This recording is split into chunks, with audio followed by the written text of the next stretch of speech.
Democrats? No, I don't, because we did the right thing. We were there to protect Trump supporters from Antifa. We were there to protect and secure 2 permitted events on Capitol grounds where members of Congress were going to speak. The guys that went inside did not commit any crimes. In fact, they helped people. They helped the police and helped the people out. He says he has no regrets. What do you say, Michael? Yeah, I mean, this is what I would say to Stuart Rhodes. Go yourself. Welcome to the Ken Harbaugh Show. I've got our regular political whisperer, Republican whisperer, Denver Riggleman, back on the show. Wish we were talking about something else, Denver. We just rolled that clip of Mike Fanone, who I'm sure you've crossed paths with, telling Stuart Rhodes what he really feels about him. Stuart Rhodes, who is now back on the streets with zero regrets for what he did on January 6th. Yeah, I mean, why would they have regrets? I mean, they have a president that has released his own shadow army back into our United States ecosystem. And, you know, I had somebody like it's his own version of the SA, you know. It's like they're brown shirts, but much more ignorant. So I'm definitely behind Michael Fanone in that. And, you know, you never want to make comparisons to Nazi Germany ever. You know, it's just one of those things that was tough. But if you look at the early 30s, and you look at the lies, the disinformation, the cult of personality, there's definitely some parallels. And, you know, what Michael Fanone said, I think sums up my feelings completely. But now you have this whole group that can now rationalize what they did based on literal fantasy. None of that was true. And when he talked about Antifa being in the crowd, and we know the conspiracy theories that President Trump pushed about Antifa, FBI, CIA. So are you telling me that President Trump really is the deep state and he pardoned Antifa, FBI, and CIA agents? Well, it looks like he did. So maybe these conspiracy theorists should be looking at the fact that Trump is the deep state and he's actually the one who is behind it. And the fact that he pardoned them, I think he takes responsibility for what happened that day based on the pardon. So it looks like President Trump is actually the deep state. And wanted the FBI, CIA, and Antifa to do that on January 6th. I was going to get around to this later, but you've teed it up nicely. I mean, if you look at the dais for the inauguration, the net worth of the billionaires up there probably approaches $1 trillion.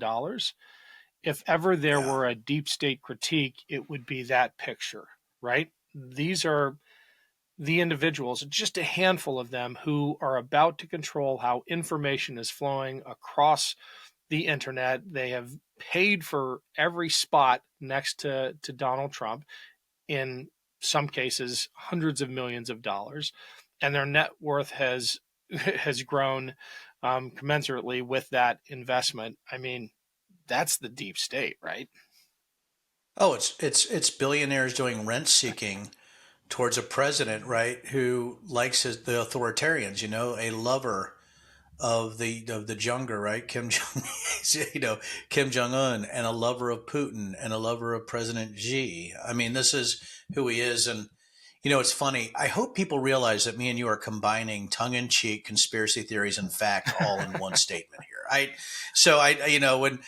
hope, Ken, that people are realizing this, that we have people above moron watching this. Give this audience some credit. I love you all, you know. But you know, the thing is that it's sort of true, though, right? I mean, this is a guy who has allowed and given a permission structure to billionaires to belly crawl for even more money by using the United States government and the United States people as their own bank. That's what's happening. When you look at the crypto scams, when you look at all this that's going on right now, you look at the new Melania coin. Think about what I just said there, the Melania coin. When you look at all this going on, and when you look at ABC News, was it yesterday morning, their big story was how Melania's fashion choices are defining her life. You have to get to a point that we are in a violent idiocracy run by billionaires and an oligarchy with an authoritarian bent that's trying to use crypto and their own disruptive conspiracy theories to control the ignorant and mine them for money. That's how I'm looking at the United States right now. Can you talk about this crypto scam, the most immediate one? Because I think a lot of people probably aren't aware that Donald Trump's net worth skyrocketed overnight because of a a fake currency. Fake currency, not based on any securities. Um, People are investing in Trump coin for favors, but also what a great way to launder money. I mean, if you think about even before the election, if you're selling NFTs, Trump NFTs or him riding on a These were unicorn, the trading you know, cards that you paid. the They trading were not cards. cheap either. And you didn't No, even get a trading card. no, no. It's just a way to launder foreign money. Come on. I mean, that means anybody can give you money, and that means, if you have some kind of foreign adversary who wants to control American doctrine and show that he's in the fight, he's going to buy, a trading card of Trump on a unicorn with a shield, you know, called Captain Scamerica, So, that's what, because we are in Scamerica right now. We're not in America, we're in Scamerica. And I think that's where I'm at, is that I'm looking at this and I feel like a stranger in my own country. About 77 million people voted for this buffoon. And I have to sit here and watch Bezos. This is your point, Ken, to watch Bezos, to watch Zuckerberg, to watch Musk, to watch the second tier billionaires sitting there. Everybody just belly crawling like the betas they are. And I think that's what we have. They're not Americans. They're Trumpians. And I think that's what people need to realize. It's an interesting balancing act that Trump has to manage. Because on one hand, he has to keep the billionaires happy. That's the money. On the other hand, he has to keep the base, and especially the radicals within that base, the Proud Boys, the Oath Keepers, the Three Percenters. He's got to keep them happy because they're the muscle. And I would imagine if you put the billionaires and the muscle in the same room, they wouldn't have a lot to talk about. Well, I think the only thing they would agree on is that Trump is their man, right? Trump is the glue between rent-seeking billionaires trying to manipulate the American economy for their own wealth and the bizarre, ignorant white nationalist groups and white supremacist groups that are trying to control government from the local level, or trying to insert through accelerationist policies or violence, trying to insert this new Western chauvinism look, which is really white nationalism in a wrapper. That's what's happening. And when you see Elon Musk salute, and we're having arguments over this idiot from the Washington Post, where she goes, we shouldn't automatically hate our followers. Maybe, it's his autism, or, he doesn't understand what he's doing. Listen, the Proud Boys and the other keepers understand what he's doing. So, it's just like the Unite the Right, right? Where David Duke back in Charlottesville said, Trump is giving them a permission to come out. I mean, this is what's happening.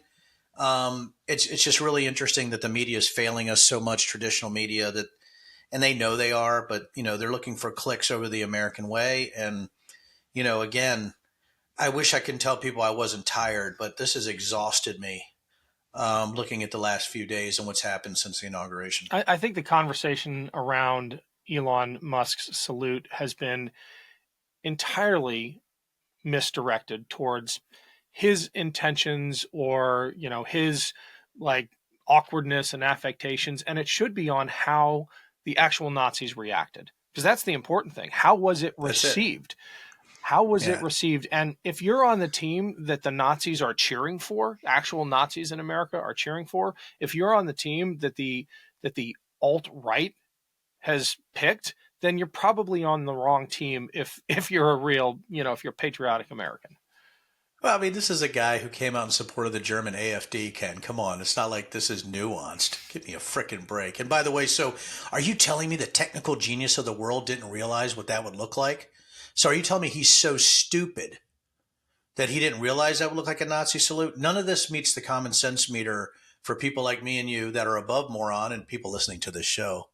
So that, that it just doesn't meet the common sense meter. And for any journalist to question how that actually went over, or to say that Elon Musk didn't realize what he was doing. So is he stupid? Is he smart? What is he? You can't have it both ways. Either it's a Nazi salute, or he's so stupid he doesn't belong anywhere near the White House based on the fact he didn't realize that was a Nazi salute. You can't have it both ways. And you certainly don't want to argue with me, because I'm going to drag you across America if you do, because it's absolutely ludicrous. Hey everyone, it's Ken. As much as I love and appreciate all of you and how much you care about politics and the future of this country, I understand that sometimes you just need a break. We all do. Well, I could not be more excited to partner with Forward Retreats to tell you about an upcoming writing retreat for anyone who wants to dive deep into the stories that make us who we are. And trust me, you will come back enriched and fulfilled and ready. So join two fantastic award-winning writing coaches, Anne-Marie Kelly and Phyllis Biffle-Elmore, in France this fall. We all have stories in our pockets about love and loss, heartache and grief. Let Phyllis and Anne-Marie help you put your stories on the page. Come together with a community of other writers and aspiring writers to search for answers and dismantle the roadblocks that stand in your way. What is the heart of your story? Why are you the only one who can tell it? You'll begin each morning writing in the seaside village of Arcachon, southwest of Bordeaux. Every afternoon, you'll be free to create, relax, and explore, and commune with fellow travelers. At the heart of this retreat is the practice of writing as a form of healing.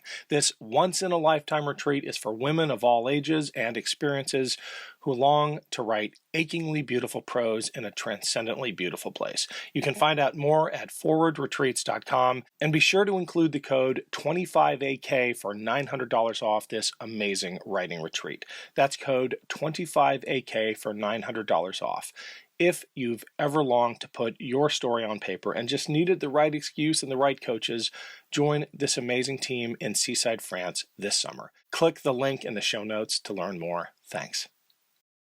At some point, the billionaires who Trump depends on for those infusions of cash and the manipulation of the media environment, they're going to have to reach an accommodation with the masses. I'll avoid the more pejorative term, but the masses that actually propelled Trump to power with their votes. And there are some real points of friction. I mean, most recently, and it's not even close to like the most controversial one, the H-1B fight over visas. The billionaires really need skilled labor from abroad. The masses who voted for Trump because he was so xenophobic and anti-immigrant that they count on him to make Mexico pay for a wall. There's no meeting of the minds there. Wait till it comes to like women's reproductive rights or something else. There has got to be a reckoning, right? Well, that you would think there would be. I mean, I don't think Proud Boys and Oath Keepers are going to be working with NVIDIA.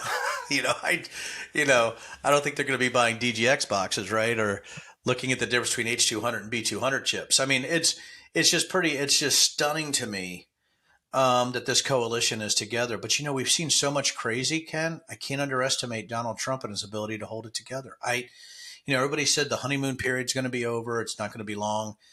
You know, Ken, we're fairly intelligent. I think what we thought might happen, where people see what he is after January 6th, we knew that disinformation and that January 6th was a practice run. What I don't think we realized was that this practice run wasn't just about the violence or the ability to do it and get away with it. It's about the messaging to the masses that works for a massive vote tally for somebody who lies constantly, but somebody who pushes disinformation like it's mother's milk. So I think that's what they learned, is that stupid votes count just as much as smart ones. And that's what happened. And if you have mainstream Republicans following along with this, there is much to blame as Proud Boys and Oath Keepers for who is in office. Every single person who voted for Donald Trump, they're to blame for whatever Proud Boy or Oath Keeper does, because they're off the leash. Jacob Chansley, the QAnon shaman, said he's going to go buy some more guns. Yeah. Every voter is responsible for that. And if you voted for Trump and there's violence from them, you're the problem. It's your fault. And I'm going to tell that to your face, and you better be ready. Wow. Yeah, I'm not there yet, because I still want to believe, and we've talked about this already, that we have an information problem as a country more than a character problem. I'm picturing that Trump voter who is tuned out and was worried about the price of eggs, right? They're still out there, right? The ones who don't swim in politics and facts like we do, and they are just so easily manipulated by the information ecosystem that has now gotten so good at targeting specific messages. I mean, who watches cable news anymore, right? They are getting a individually tailored drip feed of exactly the kind of information that that Zuckerberg and Musk want them to get. Gosh, Ken, it's almost like, oh man, what you just said is pretty profound. And I'm trying to sum it up. Okay. It's almost as if superior technology enhances radical ignorance. We have these amazing technologies that are able to metastasize disinformation in an algorithmic way that this is the first time in American history that we've had to deal with this. People say, there's been disinformation propaganda in the past, but we've never dealt with this in American history. We never dealt with this dream, this democratic institution that could fold in on itself based on a disinformation campaign that started, well, let's go back to the Tea Party. I mean, Americans have always been conspiratorial. Let's go back to 9/11.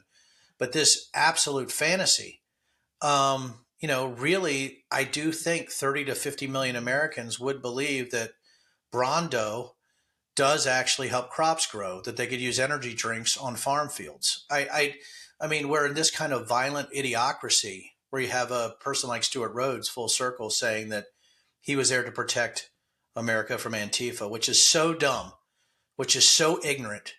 It's so absolutely ridiculous. Nobody could believe that. You can't believe that, but tens of millions of people do. What do we do about that? And I think you're dead on about the information problem. I just think we're down the road that I don't know if there's a mask that fits that can stop this pandemic. Yeah. Well, Denver, as always, great to have you. We're going to send you out with your interview from Against All Enemies.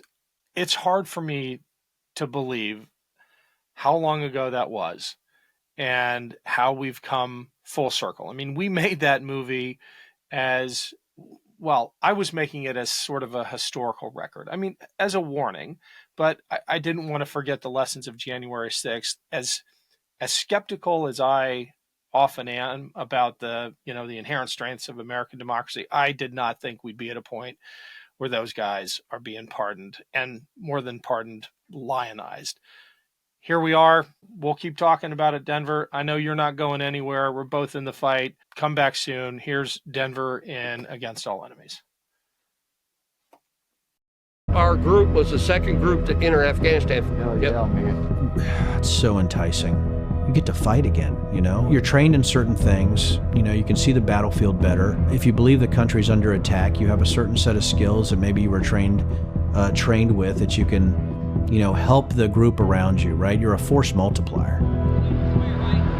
They're fucking coming. No, that's not the way to swear, right? Then you get locked and loaded, ready to go. Hey guys, everybody spread out, get eyes open, get a good perimeter. They light shit on fire, we can shoot on them, right? Yep. They're very fucking well. Hopefully they light shit on fire.